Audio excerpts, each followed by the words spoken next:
এটা নতুন ভিডিও লৈ আপোনালোকক স্বাগতম। তো বন্ধুসকল, হয়তো আপোনালোকে বহুতো মানুহ আমাৰ আগৰ ভিডিঅ'বিলাক মানে মোৰ ফাৰ্মৰ ভিডিঅ'বিলাক আপোনালোকে চাইছে। তো আজি আমাৰ হাঁহৰ বয়স হ'ল 2 মাহ প্লাছ, মানে 2 মাহ 5 দিনমান হ'ল আজি আমাৰ হাঁহৰ বয়স।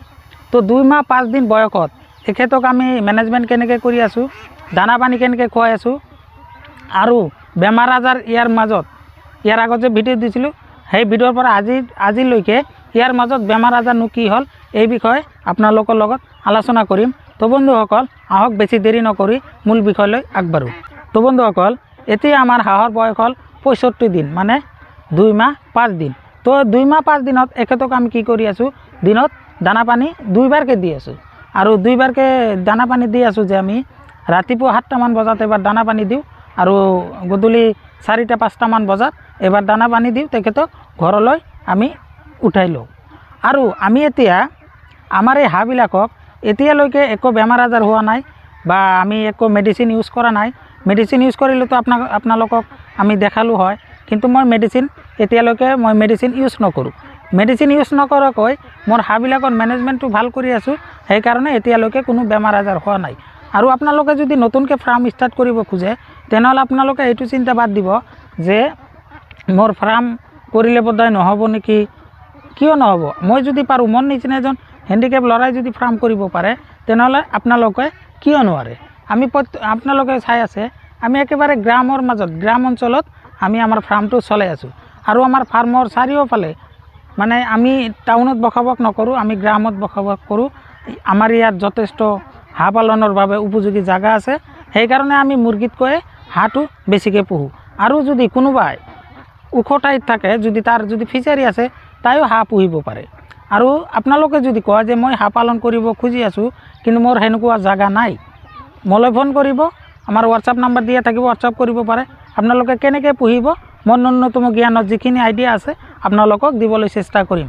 আৰু বন্ধুসকল, এতিয়া চাওক, এইফালে আমাৰ কেমেৰা পাৰ্চনে আপোনালোকক দেখাব আমাৰ হাঁহবিলাক আমি দিনৰ ভাগত এইটো পুখুৰীত আমি ৰাখোঁ।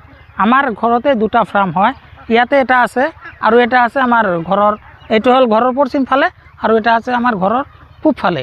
তো সেইফালে মোটামুটি হাঁহ আছে, তাতে আমি হাঁহবিলাক বাছাই কৰিছোঁ। হয়তো আপোনালোকে জানে যে হাঁহবিলাক যদি আমি পালন কৰোঁ তেতিয়া সৰু ডাঙৰ হয়, হাঁহতো হয়, মুৰ্গীটো হয়। তো সৰু ডাঙৰ হয়, সেইকাৰণে আমি 2টা ভাগত ভাগ কৰিছোঁ। ডাঙৰ যিবিলাক আছে সেইবিলাক আমি ইয়াতে ৰাখিছোঁ, আৰু সৰুবিলাক আমাৰ ঘৰৰ পূব ফালে, আৰু এটা মোৰ ফিচাৰী আছে, আৰু এটা ফাৰ্ম ঘৰ আছে, তাতে আমি ৰাখিছোঁ। আৰু এনেকৈ আমি পালন কৰোঁ। ইয়াৰ পিছত এইটো আমাৰ হ'ল 2 নম্বৰ বেচ। ইয়াৰ পিছত মোৰ আকৌ এটা নতুন বেচ মানে আহি আছে, মোৰ মেচিনত কণী দি আছে, তাৰ পৰা পোৱালি উৎপাদন হ'ব। আৰু সেই পোৱালিবিলাক উৎপাদনৰ পৰা বিক্ৰী হোৱালৈকে আপোনালোকক আমি কণ্টিনিউ ভিডিঅ' আকাৰত জনাই থাকিম। আৰু এই হাঁহবিলাকক যেতিয়া আমি বজাৰলৈ বিক্ৰী কৰোঁ, সেই ভিডিঅ'টো আপোনালোকে পাব। আৰু আমাৰ এই হাঁহবিলাক এতিয়া যদি কোনো বেমাৰ আজাৰ ওপৰলৈ নকৰক, যদি কিবা বেমাৰ আজাৰত আক্ৰান্ত হয়, নিশ্চয় আপোনালোকক জনাম, আৰু মাজে মাজে আপোনালোকক আমাৰ হাঁহৰ আপডেটখিনি দি থাকিম। এতিয়া এই আমাৰ হাঁহবিলাক 2 মাহ পাৰ হৈছে, 2 মাহ পিছত মানে ভালে এটা গ্ৰ'থ আহিছে। মই যিখিনি দানা পানী ইউজ কৰোঁ, ইয়াতে ভাল এটা ফলাফল মই পাইছোঁ। এতিয়ালৈকে মোৰ হাঁহৰ ৱেটটো মোটামুটি 1 কেজি পাৰ হৈছে। 2 মাহ প্লাছত 1 কেজি, প্ৰায় কিছুমান 1.5 কেজি হৈ গৈছে, এনেকুৱা চাইজ হৈছে। তো আমি এটা আশা কৰি আছোঁ যে এই আমাৰ হাঁহবিলাক 3 মাহৰ ভিতৰতে বিক্ৰী হৈ যাব। আৰু 3 মাহ হৈ যোৱাৰ পিছত যেতিয়া বিক্ৰী কৰিম, তেতিয়া আমাৰ কিমান টকা লাভ হয় আৰু কিমান টকা খৰচ হয় আপোনালোকক ভিডিঅ' আকাৰে আপোনালোকক জনাই দিম। আপোনালোকে কণ্টিনিউ আমাৰ ভিডিঅ'বিলাক চাই থাকিব। আৰু যদি আপুনি আমাৰ চেনেলত নতুনকৈ আহিছে, তেনেহ'লে আমাৰ চেনেলটো ছাবস্ক্ৰাইব কৰিব, আৰু লাইক কমেণ্ট শ্বেয়াৰ কৰিবলৈ নাপাহৰিব। তো বন্ধুসকল, আজিলৈ ইমানেই, ধন্যবাদ।